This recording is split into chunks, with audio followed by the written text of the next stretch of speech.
Baik, selamat malam. Perkenalkan nama saya Desi Buah, NIM 230241444, kelas 5T5. Dalam materi pengambilan keputusan, mata kuliah kecerdasan buatan, pada video kali ini saya akan membahas materi 3 mengenai pengambilan keputusan dari masalah menjadi solusi optimal. Yang pertama, pentingnya pengambilan keputusan. Pemahaman tentang proses pengambilan keputusan yang efektif. Pengambilan keputusan yang tepat menjadi kunci kesuksesan dalam berbagai aspek kehidupan. Proses ini melibatkan analisis, pemikiran kritis, dan evaluasi opsi yang ada, yang akhirnya dapat mempengaruhi hasil dan dampak nyata dalam organisasi. Berikut, saya mengambil model 3 fase pengambilan keputusan. Yang pertama, intelligence dalam pengambilan keputusan atau fase intelligence. Memahami fase intelligence dalam pengambilan keputusan. Pada fase ini, analogi detektif digunakan untuk mengidentifikasi masalah. Pertanyaan kunci seperti apa yang salah dan apa penyebabnya sangat penting. Mengumpulkan data yang tepat membantu menemukan solusi yang lebih efektif dan relevan dalam proses pengambilan keputusan.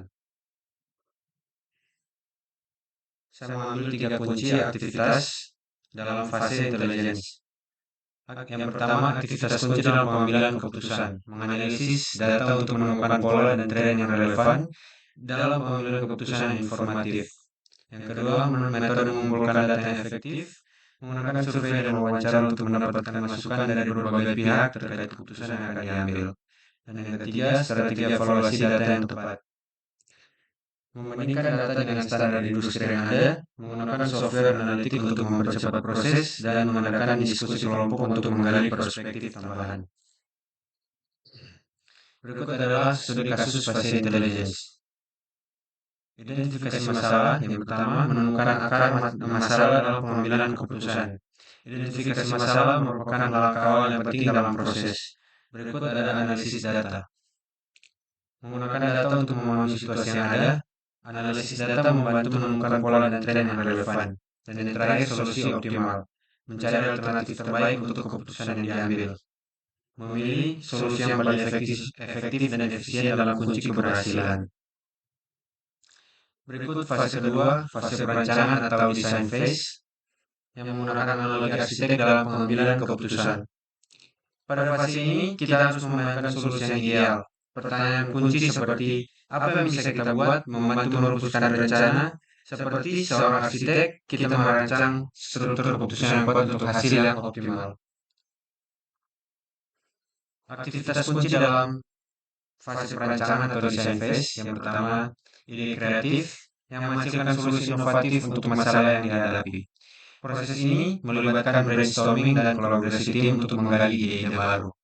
Yang berikut, perancangan konsep, membuat sketsa atau blueprint dari solusi yang direncanakan. Langkah ini mencakup pembuatan diagram untuk visualisasi ide yang telah muncul. Yang ketiga, evaluasi alternatif, yang membandingkan berbagai solusi yang mungkin diterapkan. Tim melakukan analisis mendalam untuk menentukan pilihan terbaik berdasarkan kriteria yang ada. Dan yang terakhir, finalisasi rencana, menentukan langkah-langkah terakhir untuk implementasi. Rencana akhir akan disusun mencakup semua detail untuk pelaksanaan yang sukses. Berikut ada tabel perbandingan studi kasus. Ini dibagi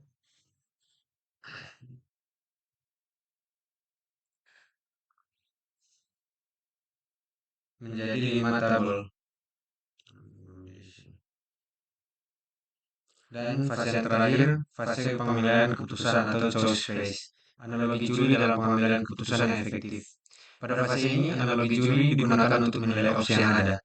Pertanyaan kunci seperti mana yang terbaik, membantu dalam memilih solusi optimal, evaluasi yang cermat akan meminimalkan risiko dan memaksimalkan hasil. Aktivitas kunci fase pemilihan terbagi menjadi 3 poin. Yang pertama, analisis alternatif, yang menilai semua opsi secara objektif dan sistematis. Proses ini melibatkan pengumpulan data yang relevan untuk membandingkan pilihan yang ada. Untuk poin yang kedua, keputusan akhir, memilih opsi berdasarkan analisis yang dilakukan. Pemilihan ini harus mempertimbangkan dampak jangka panjang dan hasil yang diinginkan. Dan poin yang ketiga yaitu implementasi yang mengaplikasikan keputusan yang telah diambil ke dalam praktik. Tahap ini melibatkan pemantauan dan evaluasi untuk memastikan keputusan mencapai tujuan yang diterapkan. Studi kasus fase pemilihan produk modern yang dimana memilih produk yang tepat memerlukan analisis mendalam untuk mencapai keputusan yang optimal. Yang berikut tantangan dalam pengambilan keputusan yang menghadapi situasi yang kompleks dan tidak pasti. Dalam proses pengambilan keputusan, tantangan sering muncul akibat data yang tidak lengkap dan faktor eksternal yang berubah. Memahami kompleksitas ini sangat penting untuk mencapai solusi yang optimal dan meminimalkan risiko kesalahan. Untuk strategi mengatasi tantangannya, saya membaginya menjadi 3 poin.